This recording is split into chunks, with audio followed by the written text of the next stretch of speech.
नमस्कार दोस्तों, आज के इस वीडियो में हम बात करेंगे सिद्धू कान्हू मुर्मू यूनिवर्सिटी के सेमेस्टर 2 एएससी पेपर हिंदी का सिलेबस देखेंगे सबसे पहले। उसके बाद सिलेबस में पूछे गए सारे टॉपिक्स को कवर करेंगे। एएससी पेपर हिंदी में आपको भाषा एवं संप्रेषण कौशल पढ़ना है जो कि सेमेस्टर 2 का है। दोस्तों यहाँ पे आपको सिलेबस दे दिया गया, आप सिलेबस देख सकते हैं। इसमें आपको 50 अंकों का प्रश्न पूछा जाता है, क्रेडिट 2 रहता है। यूनिट 1 मतलब इकाई 1 में आपको भाषा की परिभाषा पढ़ना है, भाषा के विविध रूप पढ़ने हैं, हिंदी की विशेषताएं, प्रतिवेदन, ज्ञापन, संक्षेपण और प्रलवन के बारे में पढ़ना है। यूनिट 2 में आपको कारक, संधि, समास, मुहावरे, पर्यायवाची शब्द, अनेक शब्दों के बदले एक शब्द पढ़ने हैं। इनका भी क्रेडिट 1 है। दोस्तों आप ग्रुप से जुड़ने के लिए डिस्क्रिप्शन में दिया गया लिंक से आप जुड़ सकते हैं, या फिर आप पीडीएफ को डाउनलोड करके आप क्लिक हियर में क्लिक कीजिएगा तो डायरेक्ट आपको धनबाद मैथ्स एकेडमी के टेलीग्राम चैनल पे ले जाएगा। दोस्तों यदि आप मैथ्स में एज ए सब्जेक्ट के स्टूडेंट हैं और मैथ्स की तैयारी करना चाह रहे हैं सेमेस्टर 3 में अच्छे से, तो आप हमारे धनबाद मैथ्स एकेडमी एप्लीकेशन को प्ले स्टोर से डाउनलोड कर सकते हैं। हम यहाँ आपको सेमेस्टर 3 के MJ4 और MJ5 का पूरा कोर्स करवाएंगे और आपको इसके साथ साथ माइनर पेपर, MDC पेपर, सेक पेपर, AAC पेपर की भी बेहतरीन तैयारी करवाई जाएगी। एप्लीकेशन का लिंक आपको डिस्क्रिप्शन में मिल जाएगा। दोस्तों धनबाद मैथ्स एकेडमी SKMU के सिलेबस के अनुसार classes, live classes, PDF notes, DMA guest paper, doubt groups और PYQs प्रोवाइड करवाता है। धनबाद मैथ्स एकेडमी यूट्यूब पे डेमो क्लासेस अवेलेबल है और कोर्सेज में ही अवेलेबल है, तो आप वहाँ पे डेमो क्लास भी देख सकते हैं। उसके बाद आप कोर्स को ज्वाइन कर सकते हैं। चलिए दोस्तों हम लोग देखते हैं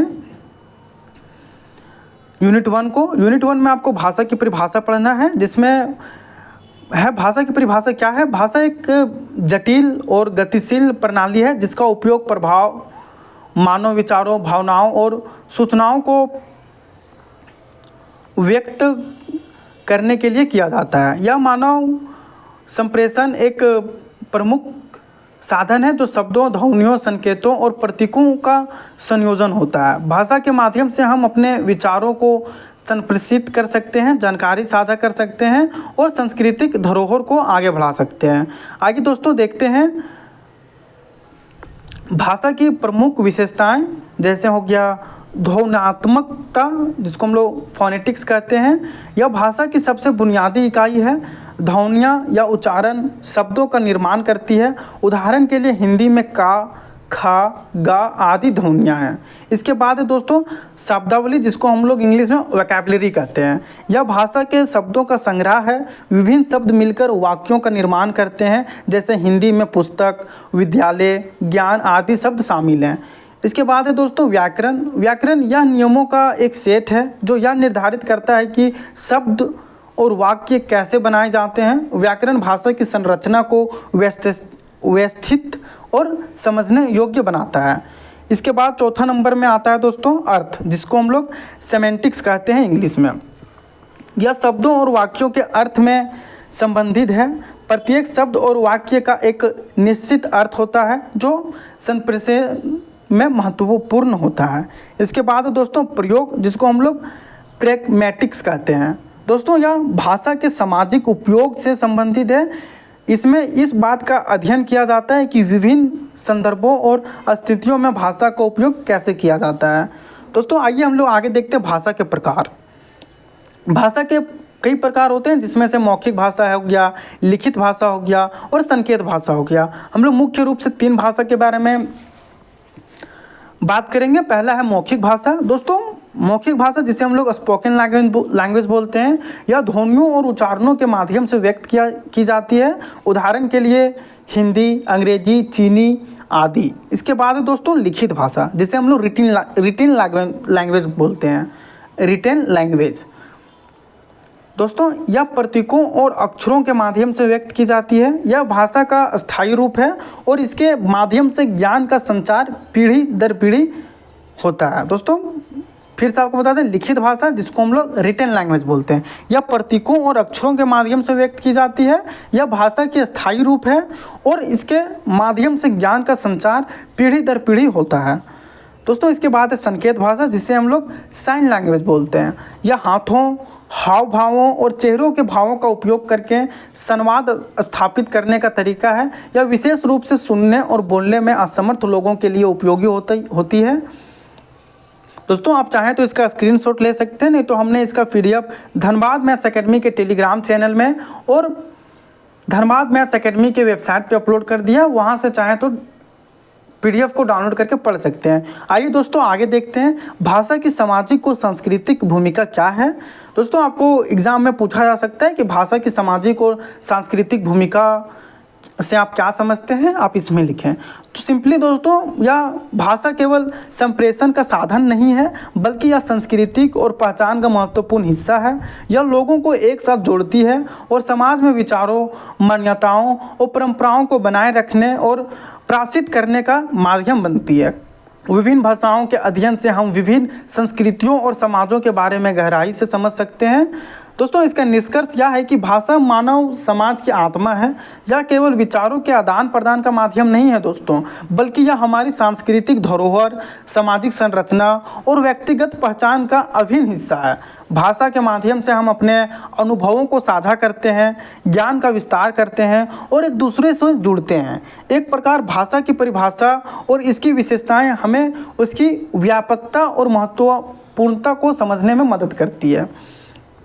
दोस्तों यहाँ हमने कुछ क्वेश्चन और आंसर दे रखा है, चलिए आप क्वेश्चन आंसर पे हम लोग डिस्कस करते हैं। दोस्तों आपको पूछा जा सकता है भाषा से आप क्या समझते हैं, भाषा क्या है। दोस्तों भाषा एक जटिल और गतिशील प्रणाली है जिसका उपयोग मानव विचारों, भावनाओं और सूचनाओं को व्यक्त करने के लिए किया जाता है। यह शब्दों, ध्वनियों, संकेतों और प्रतीकों का संयोजन से बनी होती है जो संप्रेषण का मुख्य साधन है। इसके बाद है दोस्तों भाषा की प्रमुख विशेषताएं क्या है। भाषा की प्रमुख विशेषताएं से आप क्या समझते हैं, इसमें आपको लिखने के लिए आ सकता है। दोस्तों भाषा की प्रमुख विशेषताएं निम्नलिखित है, जैसे ध्वन्यात्मकता जिसको हम लोग फोनेटिक्स कहते हैं, ध्वनियों और उच्चारणों का उपयोग। इसके बाद है दोस्तों शब्दावली जिसको हम लोग वोकैबुलरी कहते हैं, शब्दों के भाषा के शब्दों का संग्रह होता है वोकैबुलरी। इसके बाद है दोस्तों व्याकरण जिसे हम लोग ग्रामर बोलते हैं इंग्लिश में। भाषा के नियम और संरचना पढ़ना होते हैं हम लोग को ग्रामर में। इसके बाद है दोस्तों अर्थ जिसको हम लोग सेमेटिक्स बोलते हैं, शब्दों और वाक्यों के अर्थ होते हैं। प्रयोग प्रैग्मेटिक्स भाषा के सामाजिक उपयोग का अध्ययन करना होता है इसमें। प्रश्न 3 में पूछा गया भाषा के मुख्य प्रकार कौन कौन से हैं। दोस्तों भाषा के मुख्य प्रकार निम्नलिखित हैं, जैसे मौखिक भाषा, लिखित भाषा, संकेत भाषा। मौखिक भाषा ध्वनियों और उच्चारणों के माध्यम से व्यक्त की जाती है, जैसे हिंदी, अंग्रेजी, चीनी आदि। लिखित भाषा रिटेन लैंग्वेज होता है, प्रतीकों और अक्षरों के माध्यम से व्यक्त की जाती है। संकेत भाषा दोस्तों हाथों, हाव भावों और चेहरे के भावों का उपयोग करके संवाद स्थापित की जाती है, विशेष रूप से सुनने और बोलने में असमर्थ लोगों के लिए। दोस्तों जब हम हाव भाव से, अपने संकेतों से किसी को कुछ बोलना चाहते हैं, किसी को कुछ संकेत देना चाहते हैं, तो यह संकेत भाषा के अंतर्गत आता है। आइए दोस्तों देखते हैं क्वेश्चन नंबर 4। क्वेश्चन नंबर 4 में आपसे पूछा गया भाषा के सामाजिक और सांस्कृतिक महत्व क्या है। दोस्तों भाषा सामाजिक और सांस्कृतिक पहचान का महत्वपूर्ण हिस्सा है। यह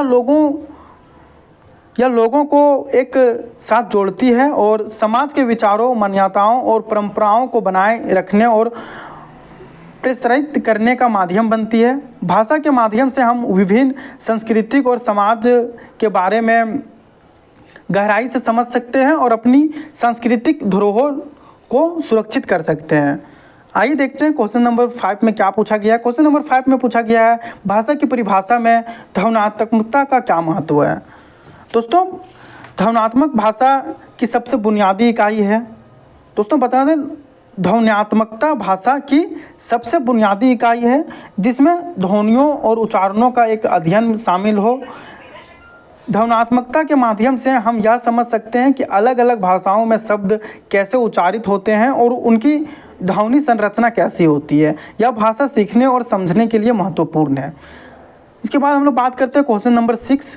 क्वेश्चन नंबर 6 में पूछा गया है भाषा के अध्ययन से हमें क्या लाभ होता है। दोस्तों भाषा के अध्ययन से हमें विभिन्न संस्कृतियों और समाजों को समझने में मदद मिलती है। यह हमें अन्य लोगों के साथ बेहतर संप्रेषण करने, उनकी भावनाओं और विचारों को समझने और सांस्कृतिक धरोहर को सुरक्षित रखने में सहायक होता है। इसके अलावा यह भाषा के विकास और परिवर्तन के बारे में भी जानकारी प्रदान करता है।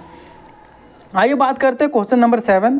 क्वेश्चन नंबर 7 में पूछा गया है अर्थ मतलब सेमेटिक्स भाषा में क्यों महत्वपूर्ण है। दोस्तों अर्थ या सेमेटिक्स शब्दों और वाक्यों के अर्थ से संबंधित है। यह महत्वपूर्ण है क्योंकि प्रत्येक शब्द और वाक्य का एक निश्चित अर्थ होता है जो संप्रेषण में प्रमुख भूमिका निभाता है। सेमेटिक्स के बिना भाषा का कोई उद्देश्य नहीं होगा क्योंकि हम विचारों और सूचनाओं को स्पष्ट रूप से व्यक्त नहीं कर पाएंगे। इसके बाद है दोस्तों क्वेश्चन नंबर 8 व्याकरण। व्याकरण से आप क्या समझते हैं? व्याकरण भाषा में किस प्रकार सहायक है? दोस्तों व्याकरण भाषा एक नियमों और संरचनाओं का सेट है जो यह निर्धारित करता है कि शब्द और वाक्य कैसे बनाए जाते हैं। यह भाषा को व्यवस्थित और समझने योग्य बनाता है जिसे हम सटीक और सही ढंग से संवाद कर सकते हैं। व्याकरण के बिना भाषा में भ्रम और गलतफहमी हो सकता है। दोस्तों व्याकरण एग्ज़ाम के पॉइंट ऑफ व्यू से बहुत ही इंपॉर्टेंट है, तो आप इसे अच्छे से समझ लें। दोस्तों व्याकरण भाषा के नियमों और संरचनाओं का एक सेट है जो यह निर्धारित करता है कि शब्द और वाक्य कैसे बनाए जाते हैं। यह भाषा को व्यवस्थित और समझने योग्य बनाता है जिससे हम सटीक और सही ढंग से संवाद कर सकते हैं। व्याकरण के बिना भाषा में भ्रम और गलतफहमी हो सकती है। आइए दोस्तों बात करते हैं भाषा के विविध रूप के बारे में। दोस्तों भाषा मानव संप्रेषण का एक जटिल और गतिशील माध्यम है। यह केवल मौखिक और लिखित संप्रेषण तक सीमित नहीं है बल्कि इसके कई रूप और उपरूप होते हैं जो विभिन्न संदर्भों और स्थितियों में उपयोग किए जाते हैं। यहाँ हम भाषा के विविध रूपों को विस्तार से समझेंगे, जैसे मौखिक भाषा जिसे हम लोग स्पोकन लैंग्वेज के रूप में जानते हैं। परिभाषा मौखिक भाषा वह है जो ध्वनियों और उच्चारणों के माध्यम से व्यक्त की जाती है। ये एग्ज़ाम के पॉइंट ऑफ व्यू से काफ़ी इम्पोर्टेंट हो जाता है दोस्तों। इसका उपयोग हम लोग दैनिक संप्रेषण, बातचीत, भाषण आदि में करते हैं। उदाहरण के लिए हिंदी, अंग्रेजी, चीनी, स्पेनिश आदि। दोस्तों इसकी विशेषताएं लिखने के लिए आ सकती है। ध्वनि आधारित तत्कालिक प्रतिक्रिया, उच्चारण और टोन का महत्व। इसके बाद आता है लिखित भाषा। दोस्तों लिखित भाषा वह है जो प्रतीकों और अक्षरों के माध्यम से व्यक्त की जाती है। इसका उपयोग हम लोग पुस्तकों, पत्रों, ईमेल लेखन, औपचारिक दस्तावेज आदि में करते हैं। उदाहरण के लिए देवनागरी, रोमन, चीनी लिपि आदि। दोस्तों इसके विशेषताएं हैं अस्थायी रिकॉर्ड, विस्तार से विचार व्यक्त करना, संरचना और व्याकरण का पालन करने के लिए। इसके बाद हम लोग बात करते हैं संकेत भाषा जिसे हम लोग साइन लैंग्वेज बोलते हैं। दोस्तों संकेत भाषा वह है जो हाथों, हाव भावों और चेहरों के भावों का उपयोग करके संवाद स्थापित करती है। दोस्तों इसका उपयोग हम लोग सुनने और बोलने में असमर्थ व्यक्तियों के बीच संप्रेषण के लिए करते हैं। उदाहरण के लिए अमेरिकन साइन लैंग्वेज ASL, भारतीय संकेत लैंग्वेज ISL आदि। इसकी विशेषताएं दृश्य आधारित इशारों और चेहरों के भावों का उपयोग तत्कालिक प्रतिक्रिया के लिए किया जाता है। दोस्तों इसके बाद है इशारों की भाषा। यह भाषा हाथों और शरीर के हाव भावों के उपयोग करती है। मौखिक भाषा के पूरक के रूप में सार्वजनिक बोलने में, दृश्य संप्रेषण में। और इसकी विशेषताएं हैं अभिव्यक्तिपूर्ण, गैर मौखिक संकेत, सांस्कृतिक रूप से विविध। आइए दोस्तों बात करते हैं संवादी भाषा। दोस्तों दैनिक जीवन में उपयोग की जाने वाली अनौपचारिक भाषा है। इसका उपयोग दोस्तों और परिवार के बीच बातचीत, अनौपचारिक चर्चा के लिए किया जाता है। दोस्तों इसका विशेषताएं हैं सहज, अनौपचारिक, तत्कालिकता और लचीलापन के लिए। इसके बाद है दोस्तों आधिकारिक भाषा जिसे व्यावसायिक और औपचारिक सेटिंग्स में उपयोग की जाने वाली भाषा है। व्यावसायिक बैठकें, सरकारी दस्तावेज, शैक्षिक लेखन में उपयोग किया जाता है। दोस्तों संरचित नियमों का पालन, औपचारिक व्याकरणिक शुद्धता के लिए यह विशेष रूप से काम करती है। दोस्तों इसके बाद है तकनीकी भाषा जिसको हम लोग टेक्निकल लैंग्वेज बोलते हैं। विशेष क्षेत्रों में उपयोग की जाने वाली विशिष्ट भाषा है। इसका उपयोग हम लोग विज्ञान, चिकित्सा, इंजीनियरिंग, कानून आदि में करते हैं। इसके विशेषताएं हैं दोस्तों, जटिल शब्दावली, क्षेत्र विशेष की जानकारी सटीकता से पाने के लिए हम लोग इस उपयोग करते हैं। इसके बाद है दोस्तों काव्यात्मक भाषा, जिसको हम लोग पोएटिक लैंग्वेज बोलते हैं। साहित्यिक और काव्यिक रचनाओं में उपयोग की जाने वाली भाषा है। कविताएं, गीत, साहित्यिक लेखन इनके उपयोग में आते हैं। और इसकी विशेषताएं अलंकार हो गए, रूपक हो गए, लय हो गए, छंद हो गए। इसके बाद है दोस्तों बाल भाषा, जिसे हम लोग चाइल्ड लैंग्वेज बोलते हैं। बच्चों के बीच उपयोग की जाने वाली सरल और प्राथमिक भाषा है। इसका उपयोग बच्चों के खेल, शिक्षा, प्रारंभिक संप्रेषण के लिए किया जाता है। इसकी विशेषताएं हैं सरलता, प्राथमिक शब्दावली और उच्चारण की स्पष्टता के लिए करते हैं हम लोग। इसके बाद है दोस्तों क्षेत्रीय भाषा, किसी विशेष क्षेत्र या समुदाय में बोली जाने वाली भाषा है। स्थानीय संप्रेषण, सांस्कृतिक पहचान, उदाहरण के लिए भोजपुरी, मराठी, तमिल, कन्नड़ आदि है। विशेषताएं स्थानीय शब्दावली, क्षेत्रीय उच्चारण, सांस्कृतिक संदर्भ है। मातृभाषा वह भाषा जो व्यक्ति अपने परिवार और समुदाय से जन्म के समय सीखता है। इसका उपयोग प्रारंभिक संप्रेषण, सांस्कृतिक पहचान और इसके विशेषताएं हैं दोस्तों, जैसे स्वाभाविक प्रारंभिक शिक्षा, भावनात्मक जुड़ाव। आइए हम लोग बात करते हैं मातृभाषा, वह भाषा जो व्यक्ति अपने परिवार और समुदाय से जन्म के समय सीखता है। मातृभाषा दोस्तों जो हम लोग मदर टंग बोलते हैं, जो हम लोग बचपन में परिवार और समुदाय के द्वारा सीखते हैं। इसका उपयोग हम लोग प्रारंभिक संप्रेषण और सांस्कृतिक पहचान के लिए करते हैं। इसकी कुछ विशेषताएं हैं दोस्तों, जैसे स्वाभाविकता, प्रारंभिक शिक्षा और भावनात्मक जुड़ाव। इसके बाद है दोस्तों द्विभाषिकता। दोस्तों द्विभाषिकता दो भाषाओं का ज्ञान और उपयोग होता है। इसका उपयोग हम लोग बहुत सांस्कृतिक समाजों में संप्रेषण, व्यावसायिक और शैक्षणिक लाभ के लिए उपयोग में लेते हैं। इसके बाद दोस्तों विशेषताएं, इसके विशेषताएं पढ़ सकते हैं। द्विभाषी कौशल, भाषाओं के बीच सहज स्विचिंग, सांस्कृतिक विविधता, इनके कुछ प्रमुख विशेषताएं हैं। आइए देखते हैं भाषा का महत्व। दोस्तों भाषा का महत्व क्या है? भाषा मानव समाज की आत्मा है। यह केवल विचारों के आदान प्रदान का माध्यम नहीं, बल्कि यह हमारी सांस्कृतिक धरोहर, सामाजिक संरचना और व्यक्तिगत पहचान का अभिन्न हिस्सा है। भाषा के माध्यम से हम अपने अनुभवों को साझा करते हैं, ज्ञान का विस्तार करते हैं और एक दूसरे से जुड़ते हैं। भाषा के विविध रूप हैं, हमें विभिन्न संदर्भों और स्थितियों में प्रभावी संप्रेषण की क्षमता प्रदान करते हैं, जिससे हम एक समृद्ध और विविध समाज का निर्माण कर सकते हैं। आइए दोस्तों देखते हैं कुछ क्वेश्चन आंसर को, जो आपके एग्जाम के पॉइंट ऑफ व्यू से काफ़ी इंपॉर्टेंट हो जाता है। दोस्तों क्वेश्चन नंबर 1 में है कि मौखिक भाषा क्या है और इसके उपयोग क्या हैं। दोस्तों हमने आपको नोट्स में बता दिया, इससे पहले देख सकते हैं हम लोग इसका परिभाषा और इसके उपयोग के बारे में देखे हैं।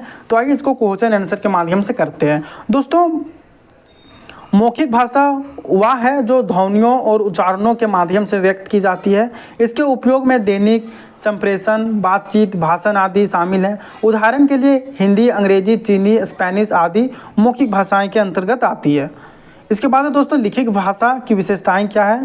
दोस्तों इसलिए हमने आपको इसके परिभाषा, विशेषताएं और इसके उपयोग बता रखे हैं, तो आपको ये सारे क्वेश्चन करने में कोई परेशानी नहीं होनी चाहिए। लेकिन चलिए हम लोग डिस्कस करते हैं लिखित भाषा क्या है। दोस्तों लिखित भाषा प्रतीकों और अक्षरों के माध्यम से व्यक्त की जाती है। इसकी विशेषताएं हैं अस्थायी रिकॉर्ड, विस्तार से विचार व्यक्त करना, संरचना और व्याकरण का पालन। उदाहरण के लिए देवनागरी, रोमन, चीनी लिपि आदि लिखित भाषाओं के उदाहरण हैं। इसके बाद है दोस्तों संकेत भाषा। संकेत भाषा किस प्रकार की भाषा है और यह किसके लिए उपयोगी होता है। दोस्तों संकेत भाषा हाथों, हाव भावों और चेहरों के भावों का उपयोग करके संवाद स्थापित करती है। यह विशेष रूप से सुनने और बोलने में असमर्थ व्यक्तियों के बीच संप्रेषण के लिए उपयोगी होती है। उदाहरण के लिए अमेरिकन साइन लैंग्वेज ASL और भारतीय संकेत लैंग्वेज ISL। क्वेश्चन नंबर 4 है दोस्तों संवादी भाषा का उपयोग कहाँ होता है और इसकी विशेषताएं क्या है। दोस्तों संवादी भाषा का उपयोग दैनिक जीवन में अनौपचारिक बातचीत के दौरान होती है। इसकी विशेषताएं हैं सहजता, अनौपचारिकता, तात्कालिकता तात्कालिकता और लचीलापन। क्वेश्चन नंबर 5 है दोस्तों, आधिकारिक भाषा का उपयोग किस प्रकार की संप्रेषण में होता है। दोस्तों आधिकारिक भाषा का उपयोग व्यावसायिक और औपचारिक सेटिंग्स में होता है, जैसे कि व्यावसायिक बैठकें, सरकारी दस्तावेज और शैक्षिक लेखन में यह संरचित होती है और नियमों का पालन करती है, जिससे व्याकरणिक शुद्धता और औपचारिकता बनाए रखी जाती है। दोस्तों फिर से आप पढ़ सकते हैं कि आधिकारिक भाषा का उपयोग किस प्रकार के संप्रेषण में होता है। दोस्तों क्योंकि एग्जाम के पॉइंट ऑफ व्यू से इम्पोर्टेंट हो जाता है कि आधिकारिक भाषा से आप क्या समझते हैं या फिर आधिकारिक भाषा का उपयोग किस प्रकार के संप्रेषण में होता है। तो आप लिख सकते हैं दोस्तों, आधिकारिक भाषा का उपयोग हम व्यावसायिक और औपचारिक सेटिंग्स में करते हैं, जैसे कि व्यावसायिक बैठकें हो गए, सरकारी दस्तावेज और शैक्षिक लेखन में यह संरचित होती है और नियमों का पालन करती है, जिससे व्याकरणिक शुद्धता और औपचारिकता बनाई रखी जाती है। दोस्तों क्वेश्चन नंबर 6 है, तकनीकी भाषा क्या है और इसका उपयोग कहाँ होता है।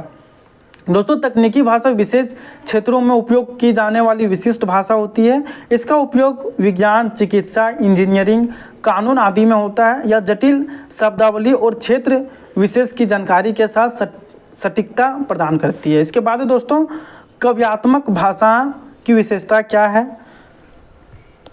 यहाँ पे देख सकते हैं, काव्यात्मक भाषा की साहित्यिक और काव्यिक रचनाओं में उपयोग की जाती है। इसकी विशेषताएं हैं अलंकार, रूपक, लय, छंद। इसका उपयोग कविताएं, गीत और साहित्यिक लेखन होता है। क्वेश्चन नंबर 8 है दोस्तों, बाल भाषा का महत्व क्या है। दोस्तों बाल भाषा बच्चों के बीच उपयोग की जाने वाली सरल और प्राथमिक भाषा होती है। इसका महत्व प्रारंभिक संप्रेषण, बच्चों के खेल और शिक्षा में है। यह सरलता, प्राथमिक शब्दावली और उच्चारण की स्पष्टता पर आधारित होती है। क्वेश्चन नंबर 9 है दोस्तों, क्षेत्रीय भाषा का क्या महत्व है और इसके उदाहरण क्या हैं। दोस्तों क्षेत्रीय भाषा किसी विशिष्ट क्षेत्र या समुदाय में बोली जाने वाली भाषा होती है। इसका महत्व स्थानीय संप्रेषण और सांस्कृतिक पहचान है। उदाहरण के लिए आप भोजपुरी, मराठी, तमिल, कन्नड़ आदि देख सकते हैं। आइए बात करते हैं क्वेश्चन नंबर 10। क्वेश्चन नंबर 10 में आपसे पूछा गया है मातृभाषा क्या है दोस्तों और इसका उपयोग कहाँ होता है। ये एग्ज़ाम के दृष्टिकोण से बहुत ही इंपॉर्टेंट हो जाता है दोस्तों, तो आप इसे नज़रअंदाज नहीं कीजिए। मातृभाषा वह भाषा है जो व्यक्ति अपने परिवार और समुदाय से जन्म के समय सीखता है। इसका उपयोग प्रारंभिक संप्रेषण, शिक्षा और सांस्कृतिक पहचान में होता है। यह स्वाभाविक, सहज और भावनात्मक जुड़ाव से युक्त होती है। इसके बाद है दोस्तों द्विभाषिकता का क्या लाभ है। दोस्तों द्विभाषिकता का लाभ यह है कि व्यक्ति को दो भाषाओं को ज्ञान और उपयोग करने की क्षमता प्रदान करती है। यह बहुसांस्कृतिक समाजों में संप्रेषण, व्यावसायिक और शैक्षिक लाभ और सांस्कृतिक विविधता को बढ़ावा देती है। दोस्तों क्वेश्चन नंबर 12 में है कि भाषा की सामाजिक और सांस्कृतिक महत्व क्या है। भाषा सामाजिक और सांस्कृतिक पहचान का महत्वपूर्ण हिस्सा है। यह लोगों को एक साथ जोड़ती है और समाज में विचारों, मान्यताओं और परंपराओं को बनाए रखने और प्रसारित करने का माध्यम बनती है। भाषा के माध्यम से हम विभिन्न संस्कृतियों और समाजों के बारे में गहराई से समझ सकते हैं और अपनी सांस्कृतिक धरोहर को सुरक्षित रख सकते हैं। दोस्तों हिंदी की कुछ विशेषताएं हैं, जैसे हिंदी भारत की प्रमुख भाषाओं में से एक है और इसे भारत की राजभाषा का दर्जा प्राप्त है। यह भाषा उत्तर भारत में व्यापक रूप से बोली जाती है और कई राज्यों में यह संपर्क भाषा, लिंगुआ फ्रांका के रूप में कार्य करती है। हिंदी की कई विशेषताएं हैं जो इसे अन्य भाषाओं से विशिष्ट बनाती है। यहाँ हिंदी के प्रमुख विशेषताएं विस्तार से दी गई है। चलिए इन सारे पॉइंट्स को देखते हैं। दोस्तों हिंदी की विशेषताएं एग्जाम के पॉइंट ऑफ व्यू से काफ़ी इंपॉर्टेंट हो जाता है। आपको एग्जाम में पूछा जा सकता है कि हिंदी की विशेषताएं पर टिप्पणी लिखें या हिंदी की विशेषताएं से आप क्या समझते हैं, हिंदी की विशेषताएं लिखें। तो आप लिख सकते हैं लिपि, देवनागरी लिपि। हिंदी देवनागरी लिपि में लिखी जाती है। यह लिपि संस्कृति से उत्पन्न हुई है और इसे लिखने का तरीका बाएं से दाएं है। दोस्तों ये काफ़ी इंपॉर्टेंट है। देवनागरी लिपि हिंदी देवनागरी लिपि में लिखी जाती है। यह लिपि संस्कृत से उत्पन्न है। यह लिपि संस्कृत से उत्पन्न है। तो ये सारे पॉइंट्स को आप नोट डाउन कर लें कि लिपि देवनागरी किससे उत्पन्न हुई है, तो या संस्कृत से उत्पन्न हुई है, और इसे लिखने का तरीका बाएं से दाएं है। स्वर और व्यंजन देवनागरी में स्वर आप पढ़ सकते हैं सब। इसके बाद है दोस्तों ध्वन्यात्मकता, जिसको हम फोनेटिक्स कहते हैं। स्पष्ट उच्चारण, हिंदी के शब्दों का उच्चारण स्पष्ट होता है और जैसा लिखा जाता है वैसा ही पढ़ा जाता है। ध्वन्यात्मकता के कारण हिंदी में शब्दों का सही उच्चारण करना आसान होता है। दोस्तों स्वर अनुस्वार और चंद्र बिंदु, हिंदू में स्वरों को नासिक बनाने के लिए अनुस्वार और चंद्र बिंदु का प्रयोग किया जाता है। इसके बाद दोस्तों व्याकरण, हिंदी में संज्ञा, सर्वनाम और विशेषताओं की विविधता होती है जो उनके रूप और वाक्य में उनके स्थान के अनुसार बदलती है। दोस्तों इसके बाद आता है लिंग, हिंदी के पुल्लिंग और स्त्रीलिंग का भेद होता है। काल, हिंदी के 3 प्रमुख काल होते हैं, भूतकाल, वर्तमान काल और भविष्य काल। हर काल के लिए विशेष क्रिया रूप होते हैं। इसके बाद दोस्तों वचन, हिंदी में एक वचन और बहुवचन का भेद होता है, जैसे संज्ञा, सर्वनाम और विशेषण वचन के अनुसार बदलते हैं। आइए बात करते हैं शब्दावली, जिसको हम लोग वोकैबुलरी कहते हैं। दोस्तों तत्सम और तद्भव शब्द, हिंदी की शब्दावली में संस्कृत से आए तत्सम शब्द और तद्भव शब्द शामिल हैं। तत्सम शब्द जैसे कि अग्नि, जल संस्कृत से अपरिवर्तित रूप में लिए गए हैं, जबकि तद्भव शब्द जैसे कि आग, पानी संस्कृत से परिवर्तित होकर आए हैं। दोस्तों शब्दावली एग्ज़ाम के पॉइंट ऑफ व्यू से काफ़ी इम्पोर्टेंट हो जाता है। आपको एग्ज़ाम में तत्सम और तद्भव शब्द पूछे जा सकते हैं। इसके बाद दोस्तों अनेकार्थक शब्द, हिंदी में कई शब्दों के एक से अधिक अर्थ होते हैं, जैसे नव का अर्थ नया और नौ संख्या दोनों होता है। इसके बाद दोस्तों समानार्थक शब्द, हिंदी में एक अर्थ के कई शब्द होते हैं, जैसे जल, पानी, नीर का अर्थ एक ही है, पानी। इसके बाद दोस्तों साहित्य और संस्कृति, जिसे हम लोग लिटरेचर एंड कल्चर बोलते हैं। संपन्न साहित्यिक परंपरा, हिंदी का साहित्यिक इतिहास बहुत समृद्ध है, जिसमें प्राचीन काव्य, भक्ति साहित्य, आधुनिक कविता, उपन्यास, नाटक और लघु कथाएँ शामिल हैं। दोस्तों लोक साहित्य, हिंदी में लोकगीत, लोक कथाएँ, कहावतें और मुहावरे भी प्रचलित हैं जो संस्कृति को दर्शाते हैं। इसके बाद दोस्तों विविधता, भाषाएं विविधता, हिंदी के विभिन्न क्षेत्रीय रूप है, जैसे ब्रजभाषा, अवधी, भोजपुरी, राजस्थानी आदि। इसके बाद दोस्तों समृद्ध बोली परंपरा, हिंदी में कई बोलियां शामिल हैं जो क्षेत्रीय विविधता को दर्शाता है। इसके बाद दोस्तों प्रभाव और संपर्क प्रभाषा, जिसे हम लोग इन्फ्लुएंस एंड लिंग्वा फ्रैंका कहते हैं। अंग्रेजी और उर्दू का प्रभाव, हिंदी के अंग्रेजी और उर्दू के कई शामिल हैं, जिसमें इसकी शब्दावली और भी विस्तृत हो जाती है। दोस्तों इसके बाद आता है संपर्क भाषा, हिंदी उत्तर भारत की संपर्क भाषा है और इसे विभिन्न भाषा के लोगों के बीच संवाद के माध्यम से रूप में उपयोग किया जाता है। इसके बाद दोस्तों शिक्षा और संचार, जिसे हम लोग एजुकेशन एंड कम्युनिकेशन कहते हैं। शिक्षा का माध्यम, दोस्तों हिंदी भारत के कई राज्यों में प्राथमिक और माध्यमिक शिक्षा का माध्यम है। इसके बाद दोस्तों मीडिया और संचार, हिंदी का उपयोग डिजिटल रेडियो, समाचार पत्र, सिनेमा और डिजिटल मीडिया में व्यापक रूप से होता है। दोस्तों इसका हम लोग कंक्लूजन देखते हैं। हिंदी एक समृद्ध और विविध भाषा है जो भारत की सांस्कृतिक और भाषाई विविधता को प्रतिबिंबित करती है। इसकी सरल ध्वन्यात्मकता, व्यापक शब्दावली और समृद्ध साहित्यिक परंपरा इसे एक महत्वपूर्ण भाषा बनाती है। हिंदी की विशेषताएं इसे अन्य भाषाओं से विशिष्ट बनाती है और इसके व्यापक उपयोग को सुनिश्चित करती है।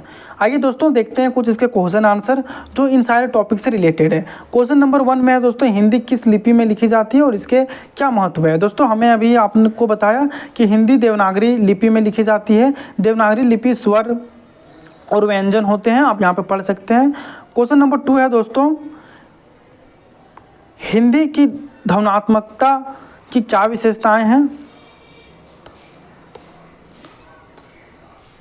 हिंदी के शब्दों का उच्चारण स्पष्ट होता है और जैसे लिखा जाता है वैसे ही पढ़ा जाता है। ध्वन्यात्मकता के कारण हिंदी में शब्दों का सही उच्चारण करना आसान होता है। इसके अलावा हिंदी के स्वरों का नासिक्य बनाने के लिए अनुस्वार और चंद्र बिंदु का प्रयोग किया जाता है। क्वेश्चन नंबर 3 में पूछा गया दोस्तों कि हिंदी के व्याकरण की मुख्य विशेषताएं क्या है। हिंदी के व्याकरण की मुख्य विशेषताएं निम्नलिखित है, जैसे विभक्ति, संज्ञा, सर्वनाम और विशेषणों की विभक्तियाँ होती है। इसके बाद होता है दोस्तों लिंग। हिंदी में पुल्लिंग और स्त्रीलिंग का भेद होता है। काल, हिंदी में 3 प्रमुख काल होते हैं, भूतकाल, वर्तमान काल और भविष्य काल। इसके बाद आता है वचन। हिंदी में एक वचन और बहुवचन का भेद होता है। तो दोस्तों आप इन सारे क्वेश्चनों को अच्छे से देख लें, क्योंकि एग्ज़ाम के पॉइंट ऑफ व्यू से काफ़ी इंपॉर्टेंट हो जाता है। नेक्स्ट क्वेश्चन है दोस्तों, हिंदी की शब्दावली के बारे में क्या खास है। दोस्तों हिंदी की शब्दावली में तत्सम और तद्भव शब्द शामिल हैं। तत्सम शब्द जैसे अग्नि और जल संस्कृत से अप्रवृत्त रूप से लिए गए हैं, जबकि तद्भव शब्द जैसे आग और पानी संस्कृत से परिवर्तित होकर आए हैं। इसके अलावा हिंदी में अनेकार्थक शब्द जिनके एक से अधिक अर्थ होते हैं और समानार्थक शब्द जिनके समान अर्थ होते हैं भी प्रचुर मात्रा में हैं। नेक्स्ट क्वेश्चन है दोस्तों, क्वेश्चन नंबर 5, हिंदी की साहित्यिक और सांस्कृतिक महत्व क्या है। दोस्तों हिंदी का साहित्यिक इतिहास बहुत समृद्ध है, जिसमें प्राचीन काव्य, भक्ति साहित्य, आधुनिक कविता, उपन्यास, नाटक और लघु कथाएं शामिल है। हिंदी में लोकगीत, लोक कथाएँ, कहावतें और मुहावरे भी प्रचलित हैं, जो संस्कृति को दर्शाते हैं। नेक्स्ट क्वेश्चन है दोस्तों, क्वेश्चन नंबर 6, हिंदी में क्षेत्रीय विविधता कैसे दिखाई देती है। दोस्तों हिंदी के विभिन्न क्षेत्रीय रूप हैं, जैसे ब्रजभाषा, अवधी, भोजपुरी, राजस्थानी आदि। इसके अलावा हिंदी में कई बोलियां शामिल हैं जो क्षेत्रीय विविधता को दर्शाती है। नेक्स्ट क्वेश्चन है क्वेश्चन नंबर 7, हिंदी के संपर्क भाषा के रूप में उपयोग का क्या लाभ है। दोस्तों इसका हिंदी उत्तर भारत की संपर्क भाषा है और इसे विभिन्न भाषा के लोगों के बीच संवाद के माध्यम के रूप में उपयोग किया जाता है, या विभिन्न भाषाई समुदाय को जोड़ती है और उनके बीच संप्रेषण को सरल बनाती है। क्वेश्चन नंबर 8 है दोस्तों, हिंदी की शिक्षा और संचार के क्षेत्र में क्या महत्व है। दोस्तों हिंदी भारत के कई राज्यों में प्राथमिक और माध्यमिक शिक्षा का माध्यम है। इसके उपयोग टेलीविज़न, रेडियो, समाचार पत्र, सिनेमा और डिजिटल मीडिया में व्यापक रूप से होता है, जिससे यह जनसंचार का एक महत्वपूर्ण माध्यम बनती है।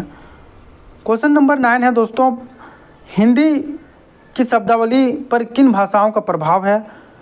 हिंदी की शब्दावली पर संस्कृत, उर्दू और अंग्रेजी का प्रभाव है। संस्कृत का तत्सम और तद्भव शब्द आते हैं। उर्दू से कई शब्द और अभिव्यक्तियां ली गई है और अंग्रेजी से भी कई आधुनिक शब्द शामिल किए गए हैं। तो आप इन सारे क्वेश्चन को देख सकते हैं दोस्तों। इसके बाद हम लोग देखते हैं प्रतिवेदन। प्रतिवेदन एक सामान्य अर्थ है किसी प्रकरण, घटना या स्थिति विशेष की क्रमिक जानकारी, रिपोर्ट प्रस्तुत करना। आप जानते हैं कि देश विदेश में अनेक ऐसी घटनाएं होती रहती है जिनके बारे में विस्तार से जानने के लिए हमें सभी उत्सुक रहते हैं, लेकिन उसके लिए तथ्यों की जांच पड़ताल करनी पड़ती है, अर्थात मामले की बारीकी से खोजबीन की आवश्यकता पड़ती है, जो किसी सरकारी या गैर सरकारी संस्था, एजेंसी द्वारा अथवा उसके द्वारा नियुक्त एक से अधिक व्यक्तियों द्वारा की जा सकती है। ऐसे व्यक्ति या व्यक्तियों द्वारा प्रस्तुत विवरण को ही प्रतिवेदन कहा जाता है। जिस व्यक्ति या समिति द्वारा प्रतिवेदन प्रस्तुत किया जाता है उसे प्रतिवेदक कहते हैं। दोस्तों मान लीजिए किसी क्षेत्र विशेष में दंगा हो जाता है, तो इसके बारे में विशेष जानकारी प्राप्त करने के लिए हम सभी उत्सुक रहते हैं, लेकिन उसके बारे में पूरी जानकारी या तो कोई व्यक्ति उस क्षेत्र में जाकर तथ्यों की जांच पड़ताल करके दे सकता है, या किसी समिति या आयोग को गठित करके सच्चाई को उजागर किया जा सकता है। जन संचार माध्यमों से सामान्यतः एक व्यक्ति को यह दायित्व दिया जाता है कि कार्यालयों में समिति के माध्यम से तथ्यों की जांच पड़ताल करके सच्चाई का पता लगाया जाता है। आइए एक उदाहरण के माध्यम से प्रतिवेदन का स्वरूप समझते हैं। दोस्तों, प्रतिवेदन आपका एग्जाम के पॉइंट ऑफ व्यू से काफ़ी इंपॉर्टेंट हो जाता है, तो इसे आप जरूर कर लें। प्रतिवेदन का एक उदाहरण दोस्तों, जैसे नशीले पदार्थों का सेवन हमारे देश के ज्वलंत समस्याओं में से एक है। कुछ लोग यह भ्रम फैलाते हैं कि नशा स्फूर्तिदायक होता है। कुछ लोग अवसाद, निराशा, अकेलापन के शिकार होकर नशे के आदी हो जाते हैं। वस्तुतः नशीले पदार्थों का सेवन स्वास्थ्य, परिवार, समस्त देश को हानि पहुंचाता है। आपने सुना होगा कि अंतर्राष्ट्रीय स्तर के खिलाड़ी भी जीतने के लिए नशीली दवाइयां ले लेते हैं, लेकिन पकड़े जाने पर ना केवल उनका जीवन बर्बाद हो जाता है, उनके देश के नाम पर भी बट्टा लग जाता है। नशे की प्रवृत्ति विशेष रूप से किशोरों और युवाओं में एक ऐसी बीमारी है जिसे विश्व के लगभग सभी देश चिंतित हैं। प्रमाण के रूप में इस प्रतिवेदन को पढ़ते हैं। दोस्तों, किशोरों युवाओं में मादक पदार्थों के बढ़ते सेवन पर चिंता। दुनिया भर में, यहाँ पर देख सकते हैं दोस्तों, आप यहाँ पर पॉइंट आउट कर दे रहे हैं, दुनिया भर में किशोरों युवाओं में मादक पदार्थों के बढ़ते सेवन के मामलों पर चिंता जताते हुए संयुक्त राष्ट्र के मादक पदार्थ और अपराध विभाग ने अपने संदेश में कहा है कि हमें बच्चों के मादक पदार्थों से अलग रखने और बच्चों को यह बताने की ज़रूरत है कि मादक पदार्थ बच्चों का खेल नहीं। UNODC तथा ROSA के प्रतिनिधि गैरी लेविस ने कहा है कि भारत के स्कूलों के पाठ्यक्रमों में इनके दुष्प्रभावों के बारे में बच्चों को जानकारी देनी चाहिए और इस पूरी प्रक्रिया से अभिभावकों को भी जोड़ना चाहिए। मादक पदार्थ के सेवन और तस्करी के विरोध अंतर्राष्ट्रीय दिवस के अवसर पर UNODC के कार्यकारी निदेशक एंटोनिया मारिया कोस्टा ने अपने संदेश में कहा कि हमें बच्चों के मादक पदार्थों से अलग रखने और बच्चों को यह बताने की ज़रूरत है कि मादक पदार्थ बच्चों का खेल नहीं है। दोस्तों, मादक पदार्थों की विनाशात्मक शक्ति के बारे में किशोरों को जागरूक करने और इनके खतरनाक प्रभावों से उन्हें दूर रखने के उद्देश्य से UNODC ने प्रतिवर्ष 26 जून को मनाए जाने वाले, दोस्तों आप ये डेट याद रखिएगा, 26 जून को मनाए जाने वाले इस दिवस को विषय इस वर्ष बच्चों का खेल नहीं है, ड्रग्स बनाया गया है। इस अवसर पर भारत में विभिन्न कार्यक्रम आयोजित किए जाएंगे। केंद्रीय सामाजिक न्याय और अधिकारिता मंत्री मीरा कुमार एक राष्ट्रीय जागरूकता अभियान की शुरुआत करेगी, जिसका उद्देश्य लोगों को मादक पदार्थों के कुप्रभावों के बारे में सूचित करना होगा।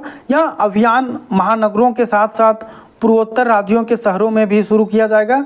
आगामी समय में इस अभियान को ग्रामीण क्षेत्रों में भी बढ़ाने का लक्ष्य है। दूसरी तरफ UNODC व ROSA के प्रतिनिधि गैरी लेविस ने कहा है कि भारत मादक पदार्थों की तस्करी के मार्ग पर पड़ता है। इसके पश्चिमोत्तर में जहां गोल्डन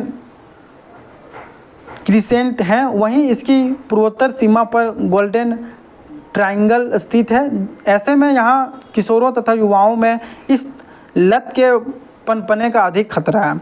उन्होंने कहा कि हमने सरकार को सुझाव दिया है कि मादक पदार्थ के खतरों, दुष्प्रभावों और जागरूकता के बारे में कक्षा 6 से 12वीं तक के पाठ्यक्रमों में जानकारी सम्मिलित की जाएगी। लेविस ने कहा है कि इस समस्या के बारे में हम भारत के शिक्षा बोर्डों के लिए मॉडल तैयार कर रहे हैं। CBSE तथा NCERT की ओर से हमें सकारात्मक प्रतिक्रिया मिल रही है। लेविस ने कहा कि ब्रिटेन तथा दक्षिण अफ्रीका के स्कूलों की भांति ही भारत के स्कूलों में भी इस बारे में कुछ निश्चित दिशा निर्देश होने चाहिए। देख सकते हैं दोस्तों, यहाँ प्रतिवेदन की उपयोगिता दिया गया है। आप वीडियो को पॉज करके स्क्रीनशॉट लेके पढ़ सकते हैं। अब प्रतिवेदन के मुख्य तत्व हैं जैसे घटना या स्थिति विशेष, मनोनीत प्रतिवेदक या गठित समिति। अब इन सारे को हमारे PDF को डाउनलोड करके पढ़ सकते हैं दोस्तों। इसके बाद है ज्ञापन। ज्ञापन की परिभाषा, ज्ञापन एक लिखित, पॉइंट आउट कर देते हैं, ज्ञापन एक लिखित दस्तावेज है जिसका उपयोग संगठनों के भीतर या उनके बीच सूचना संप्रेषित करने, निर्देश देने या रिकॉर्ड रखने के लिए किया जाता है। यह आधिकारिक और अनौपचारिक संप्रेषण के बीच की कड़ी के रूप में कार्य करता है। ज्ञापन का उद्देश्य किसी विशिष्ट विषय पर ध्यान आकर्षित करना, नीति निर्देश देना या सूचना को संचारित करना होता है। दोस्तों ज्ञापन की विशेषताएं हैं जैसे औपचारिकता है, लक्ष्य है, संरचना है। आप इन सारे को पीडीएफ को डाउनलोड करके अच्छे से पढ़ सकते हैं। दोस्तों पीडीएफ आपको धनबाद मैथ्स एकेडमी की वेबसाइट पे मिल जाएगा और धनबाद मैथ्स एकेडमी के टेलीग्राम चैनल पे हम इसको सेंड कर देंगे, तो आप वहाँ से पीडीएफ को डाउनलोड कर सकते हैं। इसका संक्षेपण है दोस्तों, आइए देखते हैं संक्षेपण हम लोग। दोस्तों संक्षेपण चत्मबके एक फ्रेंच शब्द है जिसकी उत्पत्ति लैटिन भाषा के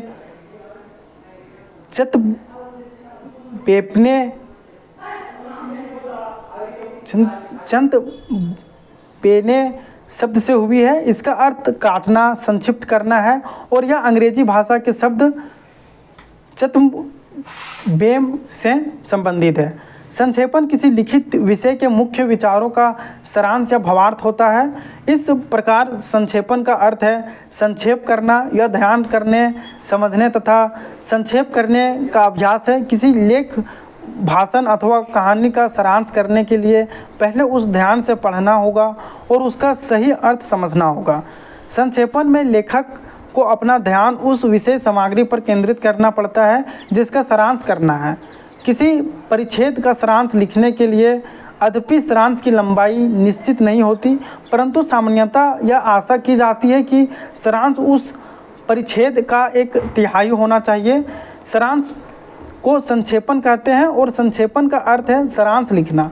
इसमें एक लंबे परिच्छेद या लेख में निहित मुख्य विचारों को छोटा करके एक विवरण तैयार किया जाता है। सरल शब्दों में संक्षेपण किसी लंबे परिच्छेद का निचोड़ या वास्तविक अर्थ होता है। संक्षेपण भावानुवाद नहीं है, परंतु साथ ही संक्षेपण में मुख्य परिच्छेद आवश्यक बातें हैं कि ढंग से प्रस्तुत करना चाहिए जिससे पाठक उस परिच्छेद मुख्य रूप विचारों को सरलता से समझ सके। दोस्तों आप इसके पढ़ सकते हैं वीडियो को पॉज करके। हम इसके क्वेश्चन आंसर को देखते हैं। दोस्तों संक्षेपण लेखन की विधियां के बारे में बात करते हैं। दोस्तों किसी परिच्छेद का अच्छा संक्षेपण लिखने के लिए बहुत अधिक अभ्यास की आवश्यकता होती है। संक्षेपण लिखते समय ध्यान रखने वाली बातें इस प्रकार है, जैसे सबसे पहले उस परिच्छेद को 2 या 3 बार ध्यान से पढ़ना चाहिए जिससे उसकी भविष्य वस्तु ठीक से समझ में आ जाए। संक्षेप में संक्षेपण का पहला कदम परिच्छेद को अच्छी तरह समझना होता है। इसके बाद है दोस्तों द्वितीय परिच्छेद। इसमें आपको द्वितीय परिच्छेद के अनावश्यक वर्णन को छोड़कर आवश्यक विचारों का मुख्य बातों को लिखना आवश्यक है। इस अवस्था में परिच्छेद का संक्षेपण किया जाता है। पुनरावृत्ति, उदाहरण व चित्रों को हटा देना चाहिए। वाक्यों व खंडों के स्थान पर शब्द या छोटे वाक्य आदि का प्रयोग करके छोटा करना चाहिए। परिच्छेद को सिकोड़ते समय चयन तथा सामान्यकरण का प्रयोग अक्सर लाभकारी होता है। जहाँ तक हो सके मूल परिच्छेद का शब्दों या वाक्यों का प्रयोग संक्षेपण में नहीं करना चाहिए, परंतु यह आवश्यक ध्यान में रखना चाहिए कि वाक्यों को एक दूसरे से जुड़ा होना चाहिए जिससे परिच्छेद के विचारों के परंपरा संबंधों को दर्शाया जा सके। संक्षेपण के मूल परिच्छेद का सारांश होता है, यह अपने आप में निरंतर पाठ्य योग्य होना चाहिए। इसके बाद दोस्तों संक्षेपण की लंबाई को ध्यान में रखते हुए एक प्रारंभिक या कच्चा मसौदा तैयार कर लेना चाहिए। दोस्तों इसके बाद है यदि संक्षेपण का शीर्षक देना आवश्यक है तो संक्षिप्त में शीर्षक दिया जाना चाहिए जो परिच्छेद के विचारों को प्रकट करते हो। दोस्तों और ध्यान में बात रखने वाली है कि अंतिम मसौदा या प्रारूप तैयार करते समय हमें यह ध्यान रखना चाहिए कि संक्षेपण में समस्त महत्वपूर्ण मुद्दों को शामिल कर लिया गया है, या फिर देखना चाहिए कि संक्षेपण ठीक से पढ़ा जा सके और वह निर्धारित लंबाई की सीमा के भीतर हो। इसका उपयुक्त शीर्षक देना चाहिए। दोस्तों, आज की वीडियो में हम यूनिट 1 के सारे टॉपिक्स को कवर किए। हम अगले वीडियो में यूनिट 2 के टॉपिक्स को देखेंगे कि इनमें क्या क्या है और आपको क्या क्या पढ़ना है और एग्ज़ाम के पॉइंट ऑफ व्यू से क्या क्या इंपॉर्टेंट हो सकते हैं। दोस्तों, यदि वीडियो आपको अच्छी लगी हो, वीडियो आपको यूजफुल लगी हो, आपके एग्ज़ाम के पॉइंट ऑफ व्यू से यदि हेल्पफुल हो, तो वीडियो को लाइक और चैनल को सब्सक्राइब करना ना भूलें। हम आपके लिए ऐसे ही वीडियोस और इम्पोर्टेंट PYQs और क्वेश्चन लाते रहेंगे। दोस्तों, आप हमारे धनबाद मैथ्स एकेडमी ऐप को इंस्टॉल कर लें अपनी पढ़ाई को बेहतर बनाने के लिए, और इस नोट्स को डाउनलोड करने के लिए आप हमारे धनबाद मैथ्स एकेडमी के टेलीग्राम चैनल को ज्वाइन कर लें, और वेबसाइट पे भी हमने इसको अपलोड कर दिया, आप कहीं से भी जाके इसे डाउनलोड कर सकते हैं। धन्यवाद दोस्तों।